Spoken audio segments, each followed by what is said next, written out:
It's BT with the BT MotoGP Mugello 2026 review in association with Sport Bikes Inc. Let's just get to it. Hey, Mugello, listen, if you guys have never, ever been to a MotoGP race in Europe, this is the race to go to. But if you do go to this race, it will ruin you for every other race you go to, because that's how great Mugello is. The greatest track ever. The fans, nuts. Now, listen, I'll say the same thing about Assen in about 3 weeks. You are like, oh, you gotta go to Assen. But Mugello's the greatest track ever. And I know you Aussies think, no, Mike, you gotta go to Phillip Island, Mike. I mean, it's a proper track, right? Watch your mouth. No, Phillip Island's great. The weather's shitty. But on a great day, Phillip Island is beautiful. Nothing, and I repeat, nothing beats Mugello.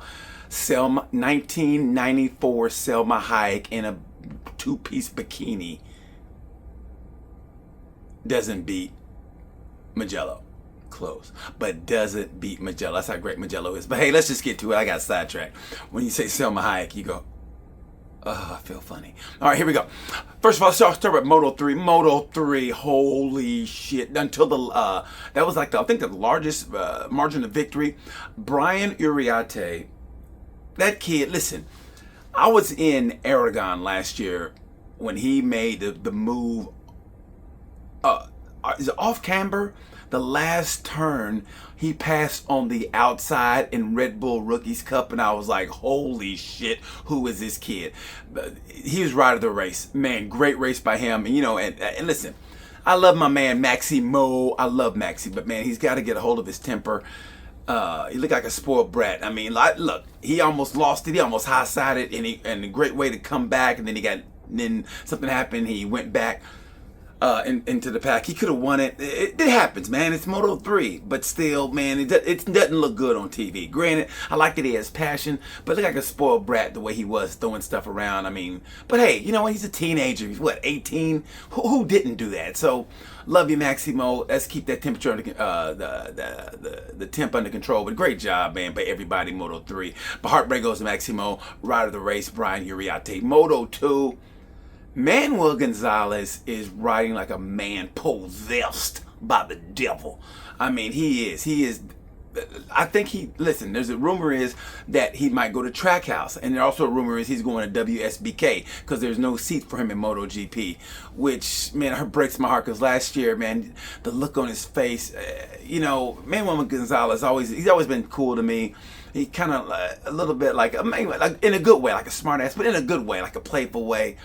And when it was when he started, you know, it was going downhill, it was hard to watch. And that smile wasn't that normal smile. It was hard to watch. I love all these guys. They may not like me because I get on their nerves, but still, it was hard to watch. So watching him now, I think he's going to win the championship. I mean, he is just on a mission from God. Heartbreak has to go to Ivan Ortola. Come on, Ivan. Ivan was riding second the whole damn race, and then, oops. So he's my heartbreak. The rider of the race is in Moto 2 is definitely Manuel Gonzalez, man. Great ride by him. He didn't put a foot wrong, as they say. And I can't see anybody beat. Maybe Celestino, winning the title, but it's still young. It's still early season. So anyway, and let's go to MotoGP. MotoGP, listen. The rider of the race MotoGP has to go Ayagura. Ayagura finished fourth. Should have finished third. He should have got Pecco. But somebody say he hit his ride height device. But then again, I heard that Raul Fernandez hit his ride height device going into turn 1. So, no, he hit a false neutral. And I heard Ayagura hit the ride height device when he passed Pecco anyway. He should have got a podium anyway. Ayagura, like I said, he's becoming the Enea Bastianini of MotoGP now, even though Enea Bastianini is still in MotoGP, which is weird. But he's like the Asian Enea Bastianini, which is kind of weird. It sounds kind of racist, but still. Ayagura, great job. If he qualifies better, I can see Ayagura going off and leaving these guys, which goes into what I'm about to talk to next. Heartbreak goes to Raul Fernandez. Listen, I heard Raul Fernandez. He's my heartbreak. Raul Fernandez he hit the corner, the first turn too hot, and he dropped back to, I think, 18th, and then he ends up finishing, I think, what, 6th? I mean, was it 6th? No, he finished in front of behind Marker. I think 8th. Either way, if he would have finished, but like if ifs and ands were Christmas presents, we'd all have a Merry Christmas. Either way. But I hear he's not going to be in MotoGP next year. That's why he was so emotional and damn near cried when they asked him questions, which I think is bullshit. People say, well, he's had long enough to get... Hey, listen, there's a lot of riders in MotoGP right now who've, I can't say outstayed their welcome, but let's be honest. There's a couple names, and I think you guys know who I'm talking about, who have been in MotoGP a long time where it's like, hey, man, it's time for you to go. And like I said, I hate saying I love these guys, but I got to play the role of a journalism, which is not all shits and giggles, man. That means you got to criticize people. And these guys put their life on the line. And here I am, who can't put a knee down, who hadn't put a knee down yet. And I'm talking bad about these guys, but still, Raul Fernandez, he deserves that seat in Trackhouse. Let him stay. He won a race last year. He won the sprint. What you got to do to keep a job? What do you got to do to keep a job in this place? Anyway, so I hope he stays in MotoGP, but it looks like he's not. So that leads us right into what we're doing now. Let me tell you something, man. I talked to a buddy of mine. He said, man, it's a good thing Fabio doesn't really talk. Fabio does talk. Matter of fact, Fabio, he said, listen, man, there's nothing positive from this weekend. I don't even want to talk about it. And I hear for the media brief, he went there in his leathers early. Nobody was there, and he just left. I mean, he's had it. You know he should do next year when he's with Honda next year. What he should do, like in Valencia on the test day for that Monday after the race, he should just stand and watch like the new riders like Jorge Martin, whoever's going to be on the Yamaha next year, as they're getting on the bikes, he's just standing like that old guy from Friday the 13th and go, you're all doomed. Doomed, I tell you. You're all doomed. I feel bad for Quartararo. He said it. Quartararo said, listen, you know, I was pushing to the limit, and I said, why? And he just dialed it back. He goes, man, I ain't doing that here. I don't want to crash. I ain't doing that. And that's what he said. He goes, I'll push myself to the limit. I go, nah. I'm just going to bring it home. I mean, damn, that's where he's at. It's hard to read, but man, look, I'm definitely a Gemini, right? You sign that big ass contract, right? And you're getting all the accolades from it. I think he's got a Ferrari. It doesn't matter what he's driving, right? You signed a big contract and you expected a good bike, but you did sign a good, big ass contract, but you was expecting a competitive bike. So, man, it's hard to say, but I feel bad for him. Anyway, that's what Fabio, listen, Fabio Di Giannantonio, he's another case. Fabio Di Giannantonio is the kind of guy, and this is going to sound bad, okay, but he's never won on that level. Okay, that makes a difference. Look at all the MotoGP champions. And Mark Marquez said it best. He goes, just for me, I believe you should win in your category and then you move up. Like you win in Moto 3, move up to Moto 2. You win in Moto 2, you're ready to go to Moto 3 or MotoGP. And that's the way it should be. Okay? And you got guys coming up. Don't get me wrong, they got talent. Sometimes you can't wait for that. Sometimes you gotta bring that dude up. Otherwise, if you stay where you are, you get stale. I get that, but at the same time, he's never really won. I mean, in Moto 3, granted his body was changing. He was taller and bigger than all the other riders. I don't think he won a race in Moto 3. Maybe one or two, but he was always there. Never really won. Definitely didn't win the title. Moto 2, he did a great job, but he never really won. I mean, you know what I mean? He never won Moto 2, the championship. Now he's in Moto GP, doing a great job, but he's never really won. I know it sounds like being a dick thing, and I wish him the best. I like to see him win. And right now he's racing with an injury with that finger from that crash. But still, he's never really won. So it's like, he's never really, you know what I mean? He's like that guy that talks shit to a woman at a nightclub. You know, girl, you be with me, girl. I'll wear you out, girl. I'll break your back, girl. But you're a virgin. And then it comes time, and she's like, all right, give it to me, big boy. And you're like, I don't know what to do. It's kind of like that, because when it comes down to it, when it comes down to the championship time, as my wrestling coach said, when that nut cutting time comes, you know, that pressure, what it say? It either makes diamonds or it busts pipes, and that water gets here and you go, hey, even Marquez, when it comes time to close out a championship, it took him like a couple races to finally and win the championship. So, you know, if you never really won anything and winning on the biggest level possible, you could do it, but maybe I'm wrong. Tell me what you guys think. Tell me, you think it makes a difference if you've never won on the lower levels and all of a sudden you're gonna win a MotoGP championship? Tell me what you guys think, or does it make a difference? I want to hear what you guys think. Let's talk about the race. Let me tell you something, man. Hey, I'm a homer right now. I'm gonna tell you right now, I'm a homer. To me, and I don't know why I didn't call it Ride of the Race.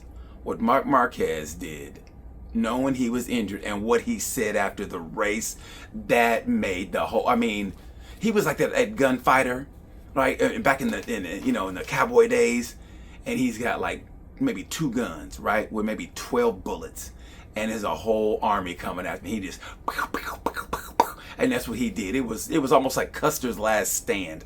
I mean, he knew the young gun was coming. He knew the young guy was coming. He knew Pedro was coming. He knew Pedro was there. That's his teammate for next year. But also, Mark said this. That's why you love Marquez. He's so honest. He goes, listen, let's just be honest. He said, let's just be honest. My bike is better than him. That's what he said. He goes, look, my bike is better than him. So that's why I won. And he did everything he could. I mean, even when Pedro got the drop on him in the corner, Mark stayed with him, and then he passed him on the straight with that missile, with that rocket of a bike. I'm surprised he didn't look at him and go, hey, young fella, this is what I do. This is what I do. That's why I got a MotoGP. That's what he should have done to him. I mean, Pedro was bringing everything. Props to those guys. To me, that made the whole GP weekend, watching Mark and Pedro battle. Knowing Mark wasn't 100%, didn't use that as an excuse. Knowing he wasn't 100%, but he still gave it everything. That's why you love Marquez. Listen, I love these guys, and they all put it in. And by the way, for Jorge Martin to come out with last week with 6 crashes and then do what he did this weekend, great. But I still say he was concussed. I say he had a concussion and he's not talking about it. Because he think you crashed every session and you crashed in the test. I think he had a concussion the whole weekend and he just didn't get it diagnosed. Hey, that's just me. I can't prove that, but I just think he was. Anyway, so that's what I think about it. And I think the Marc Marquez, Pedro Acosta made the weekend. Don't get me wrong. Bezzecchi, an Italian rider, winning on Italian home soil on an Italian bike, it gets no better. Nobody sets it off like the Italians, and damn it, they did it again.